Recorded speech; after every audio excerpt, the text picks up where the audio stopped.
Back in 1960, that's even before I was born, a guy called Vance Packard wrote a book. And the book was all about planned obsolescence. It's called The Wastemakers. And the whole thesis was that manufacturers were building into products an end date, when a sacrificial component or something would break so that you'd need to replace the product. And in a post-war economic footing, it kind of made sense, right? Because we needed jobs and we had loads of resources and we needed to stimulate the economy. In a finite world, it makes no sense at all. And yet that's still how we make things. But it isn't just planned obsolescence anymore. It's more complex than that. It's way more complex than that.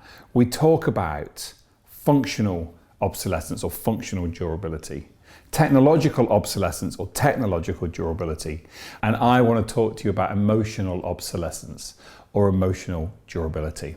And I'm going to start off by looking at my jeans.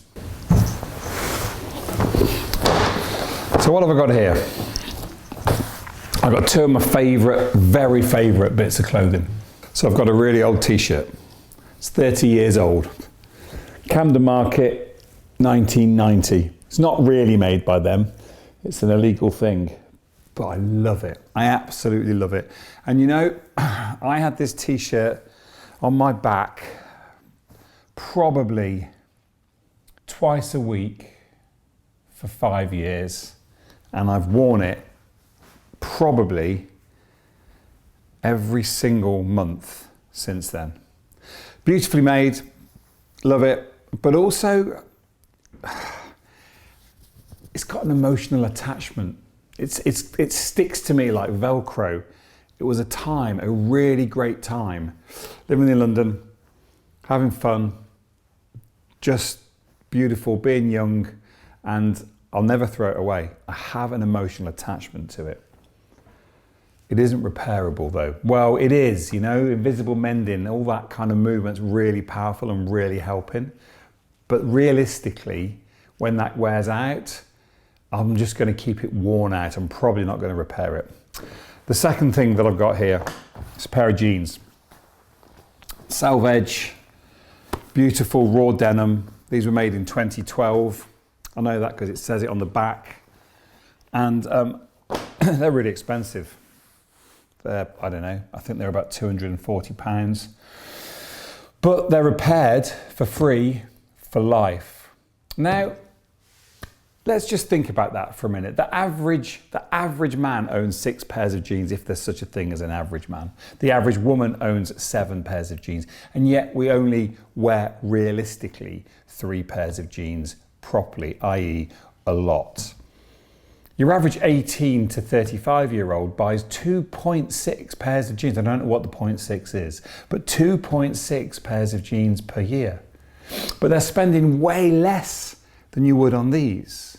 Now, I know fashion is a thing, and I know cuts change and boot cut flares, all of these things change, and you end up wanting different styles. I understand that. But getting a beautiful pair of classic jeans that's repaired for life is cheaper than buying a cheap pair off a catalogue, i.e. someone where you can't afford to buy it outright, so you buy it per week over 4 years at an interest rate of 29.9%, which isn't horrific even. Of course, it's horrific.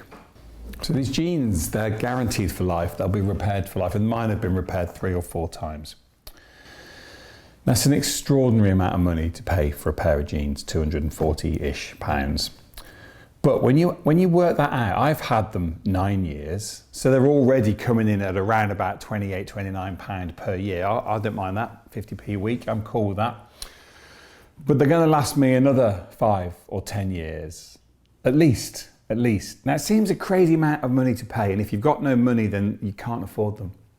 But if you've got no money and you want a pair of traditional, I don't know, bog standard Levi 501s, great jeans, they're about £60 online. But if you've not got £60, you go to a catalogue and you buy them there, and they're not £60 in the catalogue, they're £99.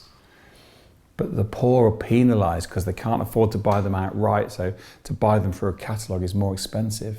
And then if you've not got 60 and you've not got 99, you've got to tick the box that says pay weekly. And you can spell weekly in two ways. So you tick that box and you're paying 29.9% interest. And over 4 years, you pay nearly as much as you would be buying them from these artisan makers, many of them across the UK, guaranteeing their clothes for life. Now, where these jeans wear out, it's really interesting. These jeans wear out, it's called a crotch burst. They wear out at the back of the thigh. And most people think they wear out there because their legs are rubbing, because that's where the kind of curvier bit of your thigh, or because they're just not like strong enough there. It's not true. It's about the cut. What happens is if they're not cut properly, they don't sit high enough, they sink down, and then when you're walking, you get this. It's rather than chafing, you get this tightening, and that's what begins to break the structure in the cotton. So really well cut jeans will last you longer. It's simple. Really well made jeans will last you longer. But it's not just about jeans, right? It's not just about jeans. When we look at what we buy and how we buy it and why we buy it, we're beginning to use, or we've begun to use, or we have used shopping as a form of antidepressant. And on average, we buy 28 items of clothes each year, 12 of which will remain unworn. Sometimes we're buying things to wear once because they're cheap, but somebody is paying for them. And it's not just clothes. Planned obsolescence and emotional durability, emotional obsolescence, have been built into many, many things. There was often a sacrificial component in certain items like washing machines or vacuum cleaners. One piece of work I did on a washing machine, looked at washing machine design, looked at how and what went first. Oh, it's the control board, it's the main control board. Why does it go? Well, it gets wet. Where is it? Underneath the water inlet valve. Shall we move it? That's a good idea. It's not a good idea. It's a normal idea. But for years we've built stuff wrong. And now we've got stuff built better. We're building in obsolescence in another way. On average, we keep our phones for 27 months. They last 5 years. Our phone manufacturers begin to slow them down so that we fall slightly out of love with them. Flat sides, curved sides. You don't want to be caught out with a flat-sided phone when everyone else is wearing curved sides. We're building obsolescence in a different way. It's desirability and it's emotional. And there's only one person that can stop this. That's you. The greenest jacket you own is the one you already wear. The greenest phone in the world is the one you already own. Trying to slow these cycles of ownership down, that's important. Yep, circular economy, amazing, brilliant. Keep things cycling for longer. That's the key thing. So emotional durability and emotional obsolescence are being built in. It's up to us if we obey their rules or if we obey ours.